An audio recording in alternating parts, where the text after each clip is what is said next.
हे ऐकून काही लोकांना राग येईल, पण हे तितकंच सत्य आहे. नमस्कार मंडळी, आजच्या व्हिडिओमध्ये आपण अशा 3 गोष्टी पाहणार आहोत की नवरा बायकोच्या नात्यामध्ये या असायलाच हव्यात. जर या 3 गोष्टी नवरा बायकोच्या नात्यामध्ये नसतील तर ते नातं फक्त समाजाला दाखवण्यासाठी किंवा समाजात वावरण्यासाठी वापरलं जातं किंवा टिकवलं जातं असं म्हणता येईल. तर तुमचाही वेळ न घेता आणि माझाही व्हिडिओ मोठा न करता मी तुम्हाला अगदी 3 छोट्या छोट्या गोष्टी सांगणार आहे. त्या कोणत्या आहेत हे आपण लगेच पाहूया.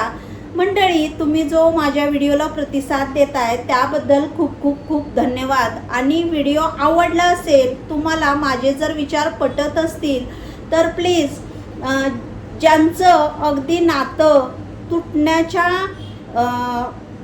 बांधावर आहे त्यांना हा व्हिडिओ नक्की शेअर करा आणि आवडला तर व्हिडिओ एक छान कमेंट नक्की करा. तर चला लगेच त्या 3 कोणत्या गोष्टी आहेत हे आपण बघूयात.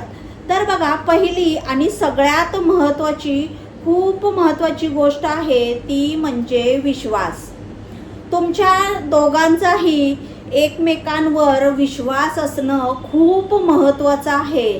सतत नवऱ्यावर संशय घेणं किंवा बायकोवर संशय घेणं या गोष्टी मुळे नातं टिकत नाही. तर तुमच्या दोघांचाही एकमेकांवर विश्वास असणं खूप महत्त्वाचं आहे. ही पहिली गोष्ट आहे आणि कोणाकोणाला ही गोष्ट पटली त्यांनी नक्की कमेंट. दुसरी गोष्ट आहे ती म्हणजे मोकळेपणाने बोलणं.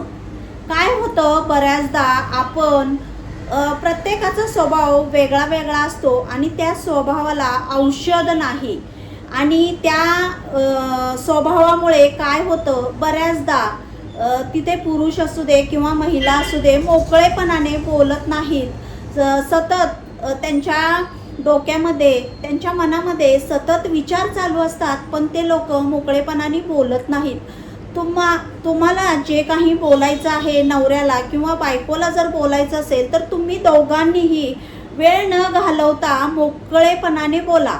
मनात कुठलीच गोष्ट तुम्ही लपवून ठेवू नका, कारण काय होतं, याचा कधी विस्फोट होईल सांगता येत नाही.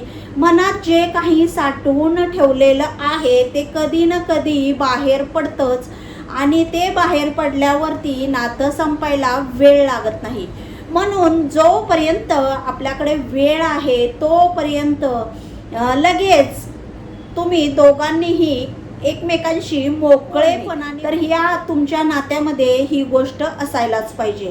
आता बघा, तिसरी आणि खूप महत्त्वाची गोष्ट आहे जवळीक. जवळीक म्हणजे फक्त एका घरात राहणं म्हणजे नातं नाही. तर या नात्याने म्हणजे हे नातं कसं असलं पाहिजे की मनाने आणि भावनेने तुमचं नातं टिकून राहिलं पाहिजे. तुमच्या मनात ज्या काही भावना आहेत आणि तुमच्या मनात जे काही विचार चाललेले आहेत ते सगळे तुम्ही तुमच्या पार्टनरशी शेअर केले पाहिजे. टिकवायचं असेल तर लक्षात ठेवा की अहंकार, इगो सोडलाच पाहिजे. जर तुमच्या नात्यामध्ये अहंकार, इगो आडवा येत असेल तर ते नातं म्हणजे संपायला वेळ लागत नाही. ही गोष्ट जितकी खरी आहे तितकीच सत्यसुद्धा आहे.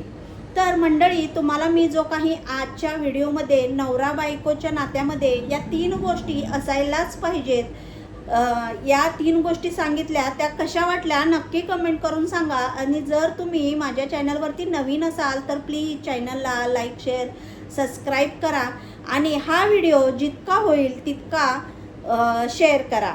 परत भेटू अशाच एक छान व्हिडिओमध्ये. तोपर्यंत सर्वांना